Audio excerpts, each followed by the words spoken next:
চারজন খলিফা আবু বকর, উসমান, আলী, ওমর, এই চারজনের নাম বলতে পারবো না, অথচ আমরা 11 জন, একটা দেশের 11 জন, একটা দলের 12 জন, 15 জন, 20 জন খেলোয়াড়ের নাম আমাদের মুখস্থ।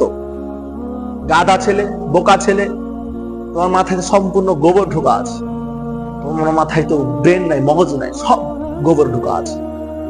না হলে তুমি রাত 1টার সময় খেলা দেখো, 2টার সময় জেগে থেকে খেলা দেখতে পারো? গাধা ছেলে, বোকা ছেলে, কখন জ্ঞান হবে, কখন বুঝবা? আল্লাহ রাসূল সাল্লাল্লাহু আলাইহি ওয়াসাল্লাম অন্য হাদিসে বলছেন, মারু দা মান আহাব্বা।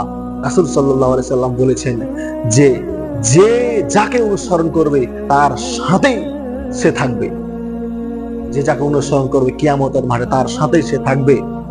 তো এক ব্যক্তি জিজ্ঞাসা করলো, যদিও সে সালাত আদায় করে, সিয়াম পালন করে, রাসূল সাল্লাল্লাহু আলাইহি সাল্লাম বলেন, ওয়াইন সাল্লা ওয়া সামা, হ্যাঁ যদিও সালাত আদায় করে, সিয়াম পালন করে, তবুও যে জাতির যে অনুসরণ করবে তার সাথেই সে কিয়ামতের মাঠে থাকবে। মানে তুমি মেসির অনুসরণ করতেছো না আর্জেন্টিনা, ব্রাজিলের আনুগত্য করতেছো, তাকে তুমি অনুসরণ করছো, তাকে মডেল হিসেবে তুমি বেছে নিয়েছো, তুমি কিয়ামতের মাঠে ওই মেসির সাথেই থাকবে, তুমি কিয়ামতের মাঠে ওই নেইমারের সাথে থাকবে। কুল, আল্লাহ সুবহানাহু ওয়া তাআলা বলছে, হে নবী আপনি বলে দিন, ইন কুনতুম তুহিব্বুনাল্লাহ, তারা যদি আল্লাহকে ভালোবাসতে চায়, ফাত্তাবিউনি, তাহলে যেন নবীর অনুসরণ করে, মুহাম্মদ সাল্লাল্লাহু আলাইহি সাল্লামের আনুগত্য করে, ইহবিবকুমুল্লাহ, তাহলে আল্লাহ সুবহানাহু ওয়া তাআলা তাদেরকে ভালোবাসবেন।